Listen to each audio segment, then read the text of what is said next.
Assalamualaikum warahmatullahi wabarakatuh. Kami kelompok satu akan memaparkan hasil penelitian kami tentang pencemaran udara di Beijing Plant PT Merak Jaya Beton. Perkenalkan, saya Ian Fahri Krisdiana dengan NIM 2446 sebagai koor presentasi, Raffi Akbar Al-Qodri dengan NIM 2440 sebagai koor wawancara, Hargi Widyarini dengan NIM 2451 sebagai koor dokumentasi, Ramzi Akram Saputra dengan NIM 2464 sebagai koor paper, Munzila Fauzani dengan NIM 2472 sebagai koor sampel, Rafin Andika dengan NIM 2473 sebagai ketua.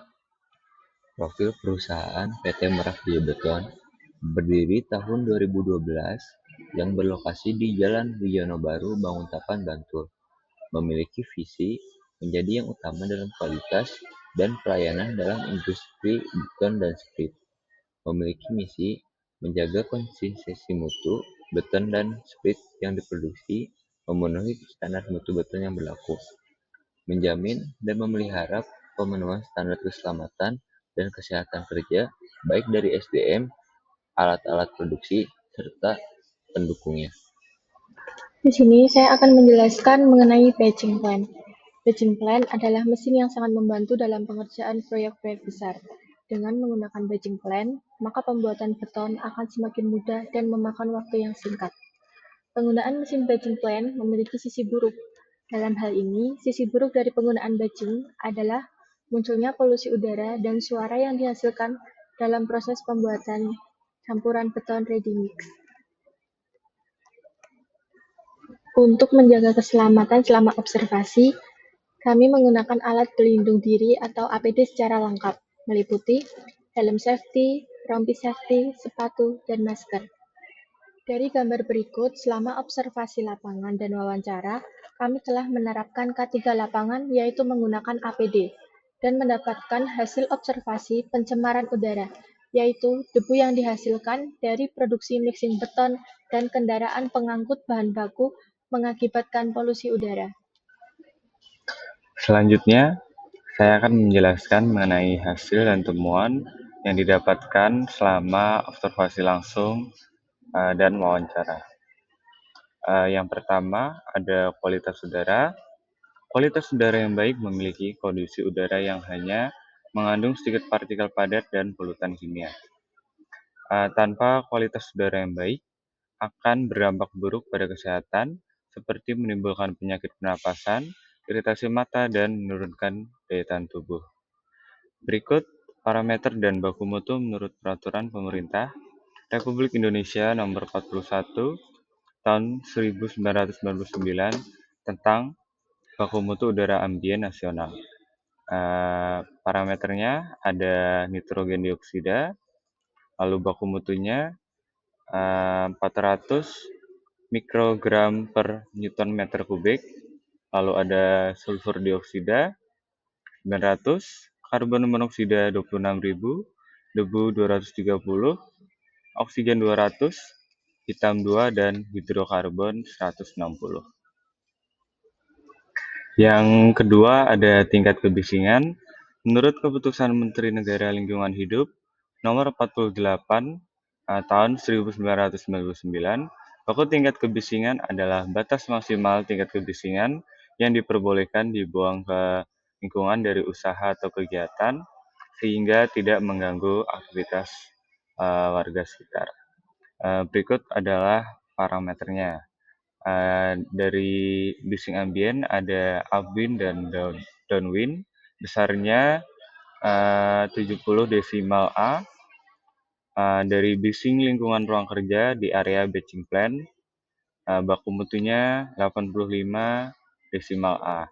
Nah, kemarin itu saat wawancara warga diketahui bahwa suara itu berasal dari pencampuran agregat kasar dan halus, sehingga mengganggu warga yang sedang melakukan kegiatan. Dan kemarin ada warga yang bilang bahwa pihak perusahaan sempat melakukan produksi beton pada hari libur, tepatnya malam hari, sehingga mengganggu aktivitas warga yang sedang istirahat. Yang terakhir ada limbah cair. Kemarin limbah cair beton berasal dari produksi mixing beton yang dilakukan pihak perusahaan. Nah, untuk mengetahui kandungan limbah cair domestik di lokasi penelitian, dilakukan pengujian secara langsung. Berikut parameter dan baku mutu menurut Peraturan Menteri Negara Lingkungan Hidup Nomor 68 Tahun 2016 tentang baku mutu limbah cair domestik. Parameternya dari fisika ada TSS besarnya 30, dari kimia ada pH besarnya 6 sampai 9. Itu yang tertera di PPT itu salah, yang benar batasnya 6 sampai 9. Lalu ada BOD besarnya 30, COD besarnya 100, minyak dan lemak besarnya 5, amonia besarnya 10, dan terakhir dari mikrobiologi ada total coliform besarnya 3000.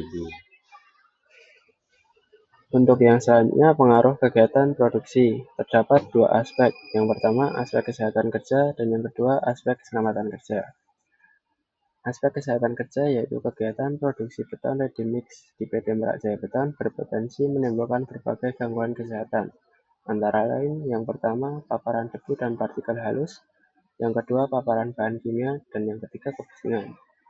Untuk aspek keselamatan kerja, yaitu dalam hal keselamatan kerja, potensi bahaya utama di kegiatan produksi beton ready mix di PT Merak Jaya Beton antara lain. Yang pertama, resiko kecelakaan alat berat. Yang kedua, bahaya tergelincir dan jatuh. Dan yang ketiga, kecelakaan di area pemuatan dan pengangkutan. Hasil wawancara yang kita dapat. Narasumber yang pertama, Pak Bangkit, sebagai Kepala Plan. Ringkasan pertanyaan. Dilakukan penyiraman dalam pabrik setiap 2-3 jam sekali, serta penyiraman di luar pabrik setiap pagi. Narasumber yang kedua, Pak Adi, sebagai warga. Rumah warga di sekitar pabrik terkena debu serta polusi suara yang dihasilkan. Nah, yang ketiga, Mas Ridwan, sebagai warga. Kadang pabrik masih beroperasi di hari libur maupun malam hari sehingga aktivitas warga terganggu. Yang keempat, Mas Israt, pengguna jalan. Kecepatan yang seharusnya cepat jadi melambat karena terkena debu yang berterbangan. Nah, yang terakhir narasumber kita, Mbak Naswa, sebagai pengguna jalan. Mata menjadi perih karena debu yang berterbangan mengakibatkan hampir terjadinya kecelakaan. Untuk selanjutnya yaitu upaya mengurangi dampak polusi dari kegiatan produksi beton ready mix. Yang pertama, pengendalian debu dan partikulat. Upaya untuk mengurangi debu dan partikulat adalah memasang sistem pengepul pada silo semen, lalu melakukan pengisian dengan kondisi tertutup sehingga polusi tidak berterbangan, lalu penyiraman area produksi dan jalur kendaraan secara berkala. Selanjutnya, pengelolaan limbah cair. Pengelolaan limbah cair pada PT tersebut itu dilakukan dengan membangun kolam sedimentasi untuk mengendapkan padatan sehingga air dapat digunakan kembali untuk penyiraman area produksi dan jalur kendaraan. Lalu pengendalian kebisingan. Upaya untuk mengurangi kebisingan yaitu dengan merawat rutin mesin dan memasang peredam suara di area bising dan mengatur jam operasional PT. Lalu selanjutnya pengurangan emisi kendaraan, yaitu dengan penggunaannya truk mixer ramah lingkungan dan melakukan pemeriksaan emisi secara berkala. Lalu pengaturan durasi antrean agar mesin tidak menyala lama dan penentuan rute yang meminimalkan polusi serta kemacetan pada area pemukiman. Lalu selanjutnya pengelolaan bahan baku dan K3.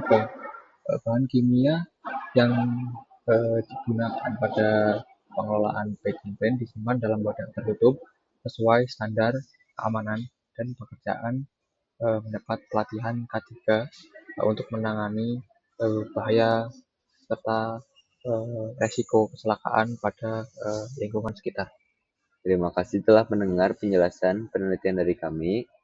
Cukup sekian, terima kasih. Assalamualaikum warahmatullahi wabarakatuh.